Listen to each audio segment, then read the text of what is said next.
तमाम किस्म जूं तारीफ़ूं अल्लाह रब्बुल आलमीन जे हक़ में, जंहिंजी ज़ात मुस्तहिक़ आहे त उनजी वाखाण बयानु कयूं। जेको अल्लाहुल ग़ुयूब आहे, सत्तारुल अयूब आहे, गफ़ारुज़ ज़ुनूब आहे, अरहमुर राहिमीन आहे। जेको कुल काइनात जो ख़ालिक मालिक धणी पालनहार आहे, जेको दाता आहे, जेको दस्तगीर आहे, जेको गौस आज़म आहे, ॿिड़ी खां वॾी मदद करण वारो आहे, जेको खज़ाना बख़्शींदड़ आहे, जेको ग़रीब खे नवाज़ींदड़ आहे। या अयुहन्नास, ऐं दुनिया जा इंसानो, अंतुमुल फुक़रा, ऐं मोहताज आहियो, वल्लाहु हुवल गनीयुल हमीद, तारीफ़े वारो ऐं बेनियाज़ त सिर्फ़ु अल्लाह आहे। सलात व सलाम जा फुल मिणी नबीअ मथे, रसूल मथे, ख़ासि आख़िरी नबी मुज़म्मिल मुदस्सिर शफ़ाअतुल कुबरा जे हक़दार, लिवाउल हम्द जे मालिक, मक़ाम महमूद जे धणीअ, रहमतुल लिल आलमीन मथे, फसल्लल्लाहु अला आलिहि व सहबिहि वसल्लिम सलामन तस्लीमा। आप सल्लल्लाहु अलैहि वसल्लम जॾहिं दुनिया मां लाॾाणू कयूं, तंहिं पुठियां उम्मत जे अंदरि कई दौर आया ऐं तरह तरह जूं आज़माइशूं आ वयूं।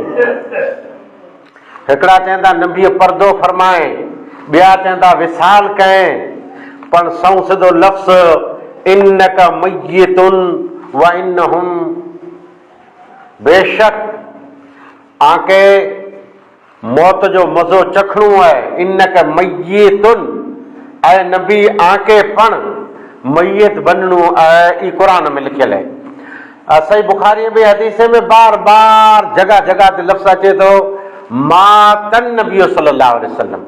त बहितर इहा आहे जेको लफ़्ज़ आहे सही उहो जो इस्तेमालु कयूं। आप सल्लल्लाहु अलैहि वसल्लम जी वफ़ात खां पुठियां अमीरुल मोमिनीन सैयदना अबू बकर सिद्दीक़ रज़ी अल्लाह ताला अन्हु जे दौर में ॿ फितना जनम। हिकिड़ो फितनो, हिकिड़ा कई अहिड़ा हुआ जंहिं नबूअत जा दावा कया। अने ई फितनो वॾो आहे, कमज़ोर क़िस्म जो, ढुलमुल क़िस्म जो ईमान वारो पहिरें हुन भेरो थी वञे।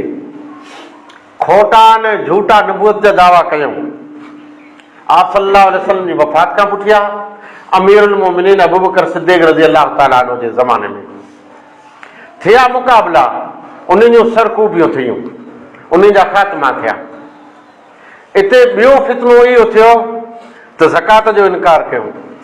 हिकिड़ा अहिड़ा कबीला हुआ जंहिं चयो नबी हो त ज़कात हुई, या नबी आया न ज़कात पूरी थी वई। उन्ही खे साम्हूं पण मुक़ाबलो थियो। त उम्मत जे अंदरि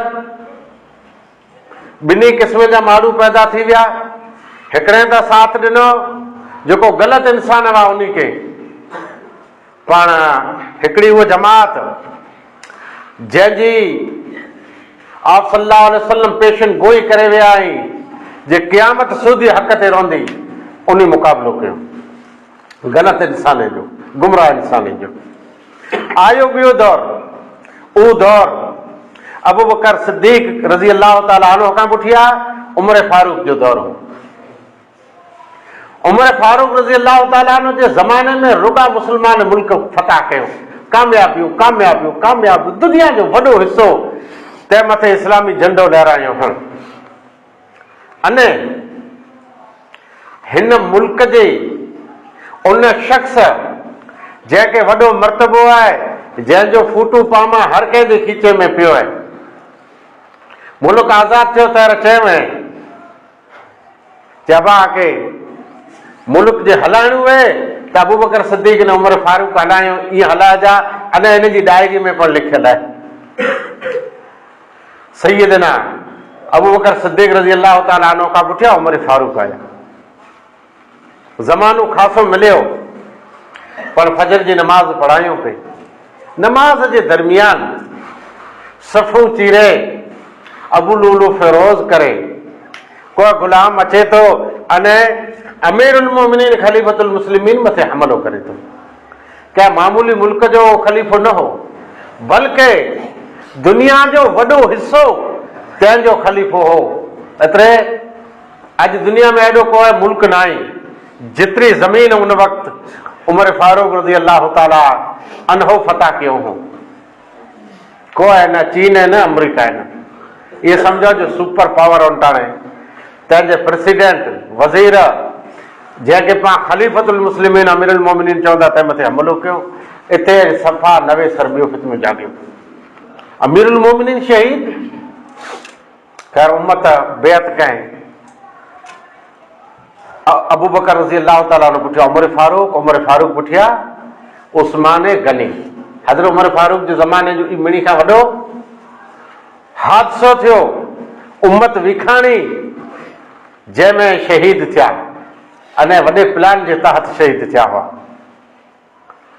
हज़रत उमर फारूक पुठियां उस्मान गनी रज़ी अल्लाह ताला अन्हु ख़िलाफ़त जी मसनद ते आया। इन जी हालत कुरु थी। उस्मान गनी जेला करे आप सल्लल्लाहु अलैहि वसल्लम हिकिड़ो ॿ न बल्कि 40 मरतबा फरमाए जो उस्मान गनी जन्नत में, उस्मान गनी जन्नती जन्नती जन्नती। नका नबी जी ज़बान हिकिड़े भेरा खुली वञे जे ही जन्नती ॻाल्हि पूरी, पर 40 मरतबा आगड़ पाछड़ ज़माने में बशारत मिलई वई। ऐं नबीअ जी हिकिड़ी नियाणी ॾिनल वई, जंहिं उहो वफ़ात करे वई त ॿई नियाणी पण उस्मान गनीअ खे ॾिवाणी ज़ुन्नूरैन चवाइजे थो।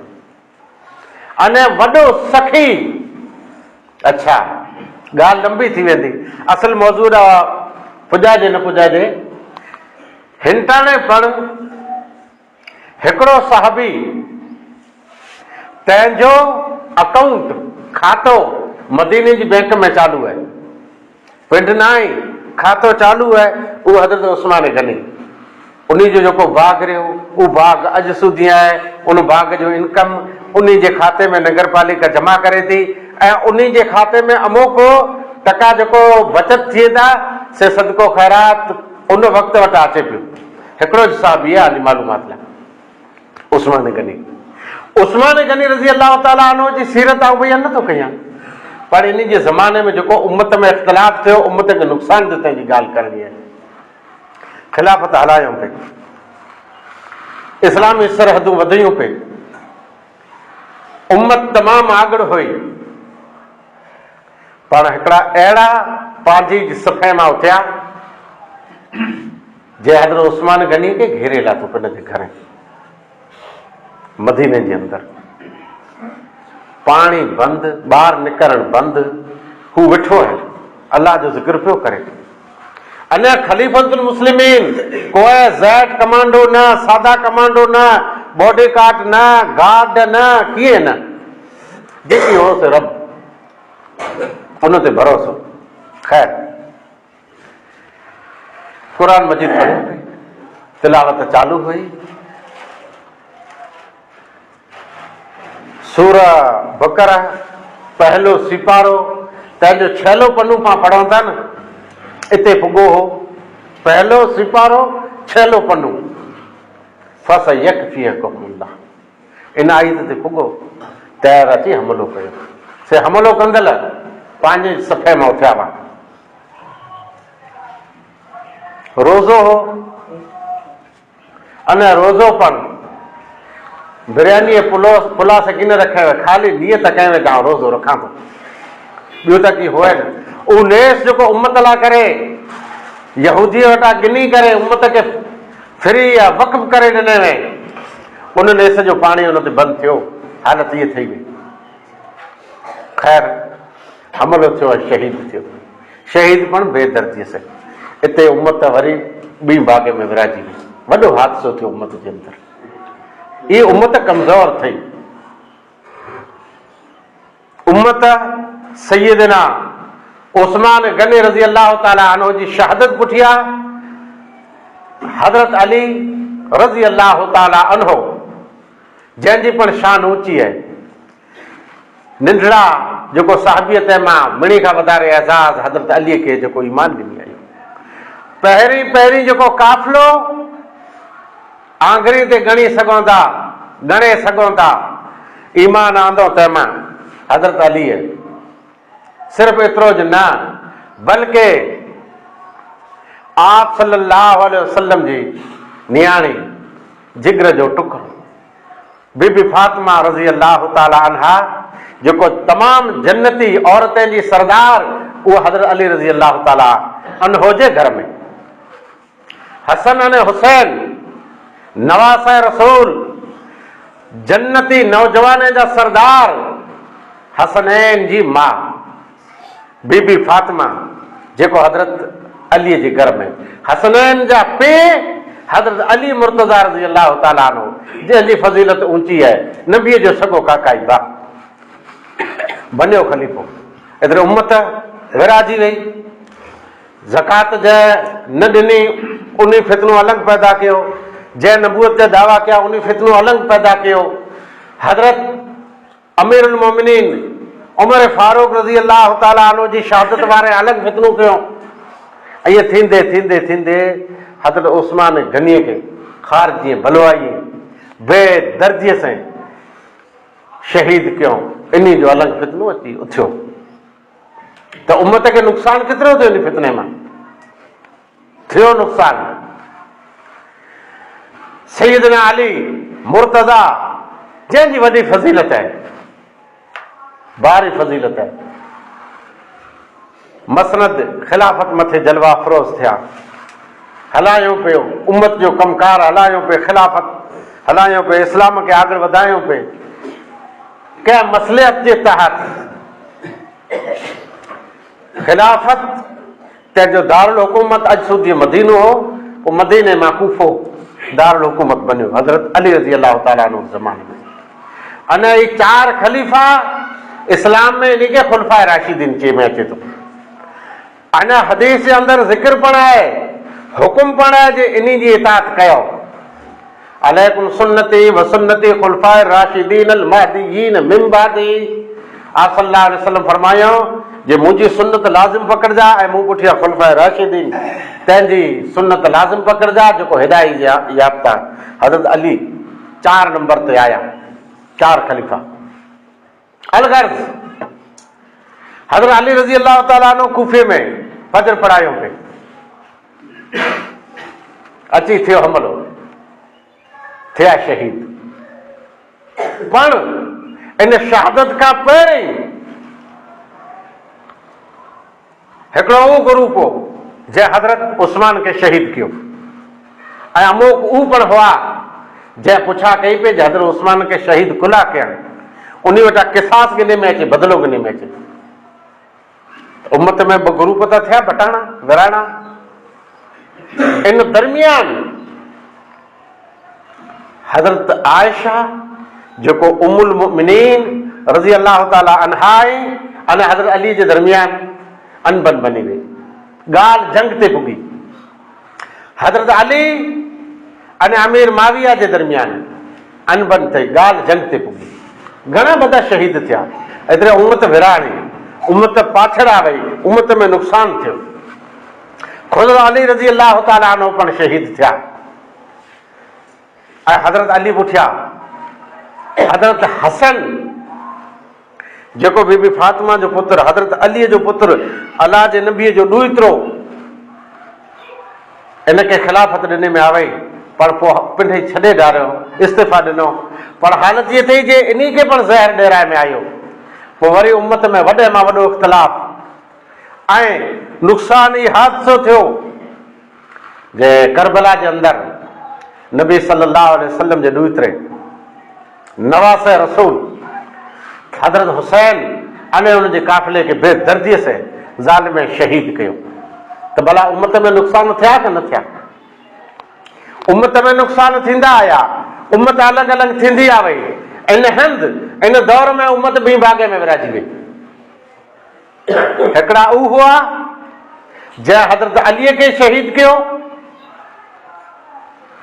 जंहिं हज़रत अलीअ जे पुट हज़रत हसन खे ज़हर ॾिनो ज़हर ॾेरायो जंहिं हज़रत हुसैन अने हज़रत हुसैन रज़ी अल्लाह ताला अन्हो जे काफ़िले खे करबला जे अंदरि शहीद कयो। भला इन घराने ते केतिरो ज़ुल्म थियो आहे उम्मत ॿी भाॻ में विराजी वई। इहे थिया शिया। शिया एतिरे गुरु, शिया सिया न आहे, सिया एतिरे कारो ई अखर न आहे, शिया शिया शिया एतिरे गुरु हज़रत अलीअ जो गुरु जे बाक़ाइदा नुक़सान हज़रत अलीअ जो इन कयो। अने टेके में ईज रहिया। पाण वटि जेको नाटक थींदो औरसी चिकिन लाइ ॿ चारि माण्हू कोठे अचींदो हो, पाके की फांदो करणो हूंदो जे पाण सलाह कंदा हुआसीं, पिंड में विढ़ंदासीं, जोड़ा हुनखे हणंदासीं। ऐं ईअं ज थियो। हज़रत अलीअ खे, हज़रत हसन खे, हज़रत हुसैन खे इन जी शीए शहीद कयूं अने मट में कयूं, सीना पिटियूं जे असांजो नुक़सानु, असांजो नुक़सानु, असांजो नुक़सानु। ऐं इन जे मुक़ाबले में अहले सुन्नत वल जमात तयारु ठही। इहो सिलसिलो अचे पियो। पोइ अहले सुन्नत वल जमात मां थोरे थोरे ज़रूरत प्रमाणे शाखूं निकिरियूं, शाखूं निकिरियूं, ज़रूरत प्रमाणे हर कंहिं मसलक कढिया। उम्मत कमज़ोर थी, कमज़ोर थी। हर को ॿिए ते फतवो लॻाए थी, काफ़िर आई, फासिक आई, फाजिर आई, बातिल आहे, हिनजी निमाज़ न आई, हिनजो रोज़ो न आई। इहे वेड़ थींदे थींदे थींदे हिन पुठियां हथ ॿिए जो कंहिंजो हो। हिदायत सल्लल्लाहु अलैहि वसल्लम जी पेशन गोई ज़रूरु हुई जे उम्मत विराबी तौतेर फ़िरका थींदा, पर हिते त लीवर अॻो अची वियो, तौतेर त कॾहिं थी विया। ख़ैर, उम्मत खे कमज़ोर करेला, उम्मत खे पाछड़ धकेलेला करे शैतान विचा पियो, ॿियूं ताक़त विचा पियूं, तोड़े तोड़े तोड़े फ़िरके में सफ़ा कमज़ोर खलास करे छॾियो। न आई ईअं जेसि ताईं मुठ बंदि हुए, पंज आङिरी साथ ॾिए त हथ जी ताक़त आहे। मड़ आङिरी वठिजी वञे, न ख़ाली हिकिड़ी आङिर हुए त हिन वटां कीअं खजे न, ॻटो ऐं न मुंहुं में पए, पोइ कहिड़े कम जी। इहे जमातूं बनंदियूं रहियूं ऐं उम्मत टुटंदी रही। अच्छा, हाणे आखियां उजराखर पुछां थो,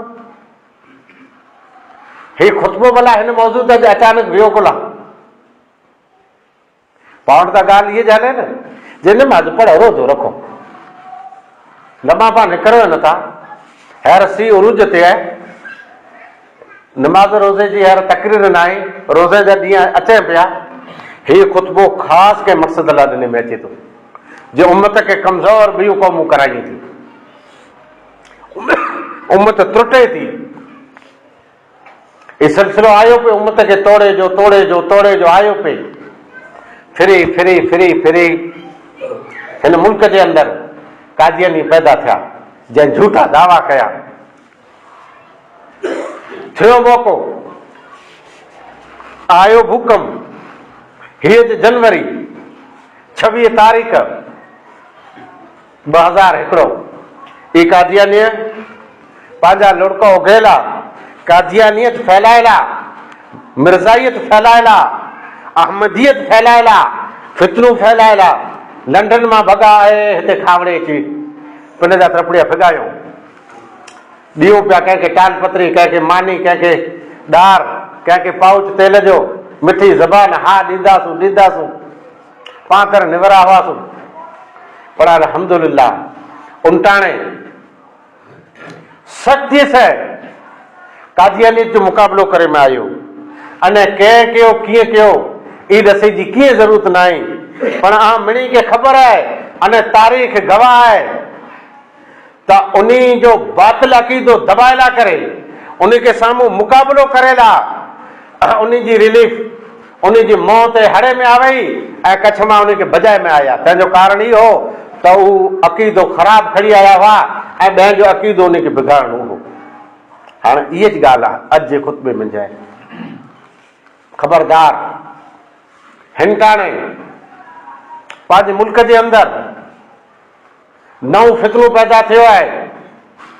से हिते न, मुल्क लमो हुयो, ही मड़ा स्टेट, सॼो भारत इनखे पाण मुल्क चवनि था। नओं फितनो जाॻियो आहे। हिकिड़ो माण्हू चए थो ईसा अलैहिस्सलाम आऊं रहियुसि, वरी कॾहिं खे चए पियो महदी आऊं रहियुसि, ऐं ॿिया हुनजे हथ ते बेअत कयूं पिया। इहे फितनो थींदे थींदे थींदे थींदे भुज पुॻो आहे। राति जो होटल ईंदे उनजा चेला दौड़े पिया ऐं ॿिए माण्हुनि जो अक़ीदो लूटीअ पिया, ईमान लूटीअ पिया।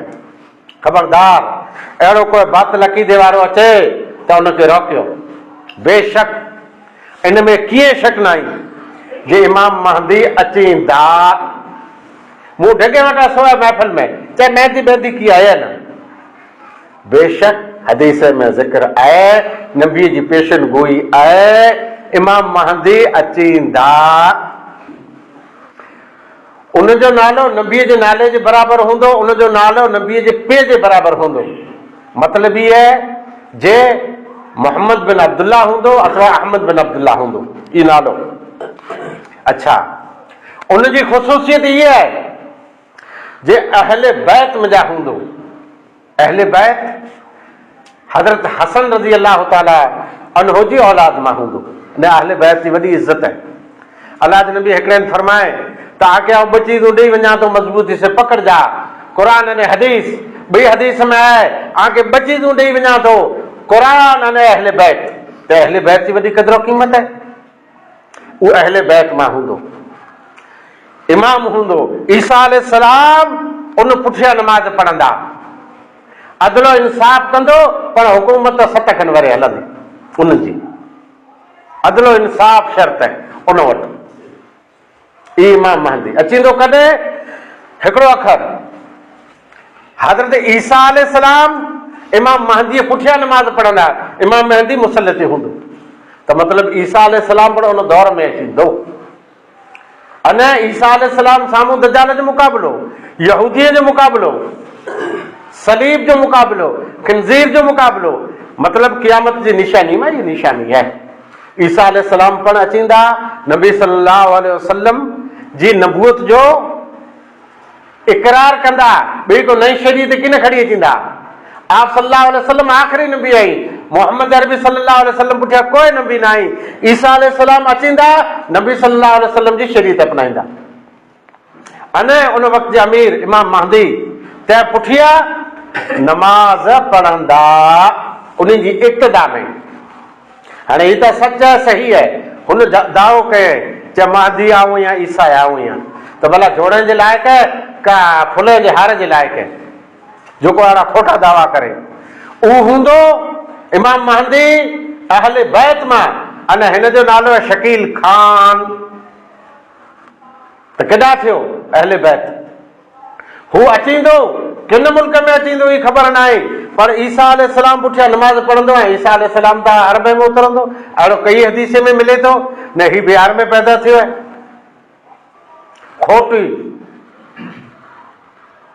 खोटो दावो अने खोटी मोहर खड़ियो फिरे पियो।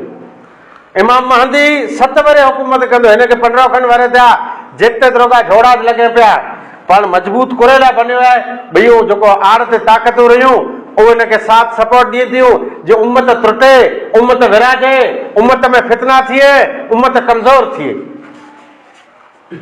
अहिड़ो किथे पण कोई शकील पुट हनीफ़ तंहिंजे बारे में सुणे त उहो झूठो आहे, कूड़ो आहे, उनखे साथ सपोर्ट न ॾिने में अचे, अक़ीदो बिगाड़ींदो, ईमान मदिया मेट करे छॾींदो।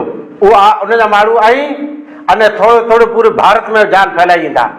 तव्हांखे यकीन आहे जे अॼु तरह तरह जा पाण ते हमला थी वेंदा, तरह तरह जा पाण करे हथियार तयारु थींदा।